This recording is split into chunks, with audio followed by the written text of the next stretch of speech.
यहाँ पे एक सवाल निकल के आता है, मेरे एक दो बार पॉडकास्ट में बात करिए कर्ण पिशाचिनी की, तो बहुत सारे लोग मान के चलते हैं सिद्ध करके बैठे हो गए कर्ण पिशाचिनी को।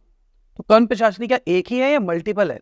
मल्टीपल हो सकती है ये। अच्छा, ये देखिए, कर्ण पिशाचिनी एक नाम है। साहिल खन्ना, खन्ना एक प्रजाति हो या आपका एक सरनेम हो गया, कम्युनिटी हो गई खन्ना, ठीक है। अब खन्ना में साहिल खन्ना भी होगा, साहिल खन्ना का ब्रदर भी होगा, वो सब खन्ना है, ठीक है। आपने किससे बात करनी है, वो साहिल खन्ना है। आपने जिसे सिद्ध करा, जो एनर्जी आपके पास आई वो अलग हो गई। ये कर्ण पिशाचिनी that is just only dignity of विद्या, या जो भी जिसको भी हम पूजा कर रहे हैं या साध रहे हैं, ये एक वो डिग्निटी है।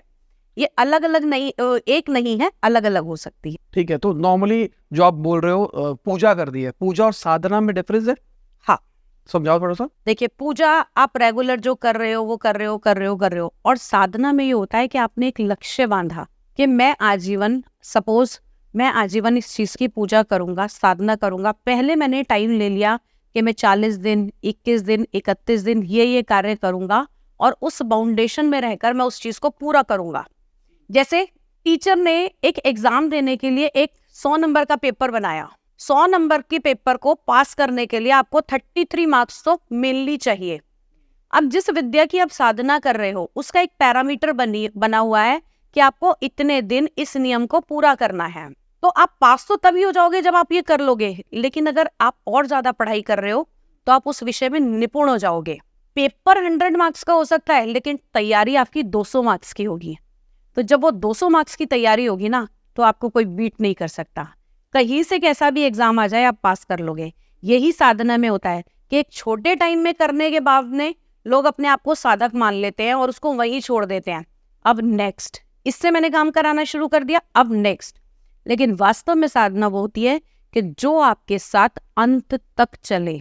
जिस चीज के ऊपर आप निरंतर काम कर रहे हो, वो आपकी साधना है। साधना किसी चीज को, आपने किसी साधन को साध के रखा है, उस चीज को रेगुलर करके अपने अंदर समा रहे हो, वो साधना कहलाती है। ठीक है। तो अगर हम साधना करते हैं और वो एनर्जी हमारे पास आ जाती है, उसको हम कहते हैं हमने सिद्ध कर लिया, तो एक बंदा मल्टीपल चीजों को भी सिद्ध कर सकता है? हाँ, कर सकता है। तो फिर वो मल्टीपल साधना भी करनी पड़ेगी। जैसे एग्जांपल के लिए कोई आज पूजा कर रहा है, जिससे मान लो कोई 5 एंटिटीज है जिसको उसको। अब मैं आपको यहाँ चीज क्लियर करती हूँ।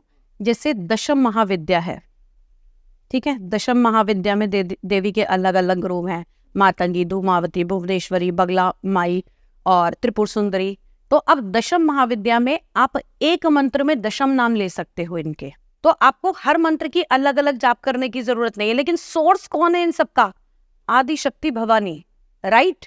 तो आप पेड़ के लिए जरूरी नहीं है कि हर प्लांट के हर पत्ते को जल दिया जाए, नरिश जड़ को करो ना। जिस जड़ से आप इसके अंदर आए हो, जो इसका उद्गम है, आप उसे समझो। अलग अलग साधना कर रहे हो, लेकिन उन साधनाओं का सोर्स कहीं ना कहीं एक होगा। क्योंकि जब हम जिस चीज में पढ़ते हैं, हम उससे रिलेटेड फील्ड में आगे बढ़ते हैं। जैसे मैं एस्ट्रोलॉजर हूँ या टैरो कार्ड रीडर हूँ, मैं अध्यात्म में गई, मैंने क्या करा, पहले एस्ट्रोलॉजी सीखी, नहीं अब मुझे टैरो भी आना चाहिए। क्यों? जिसके पास डेट ऑफ बर्थ नहीं है वो क्या करेगा?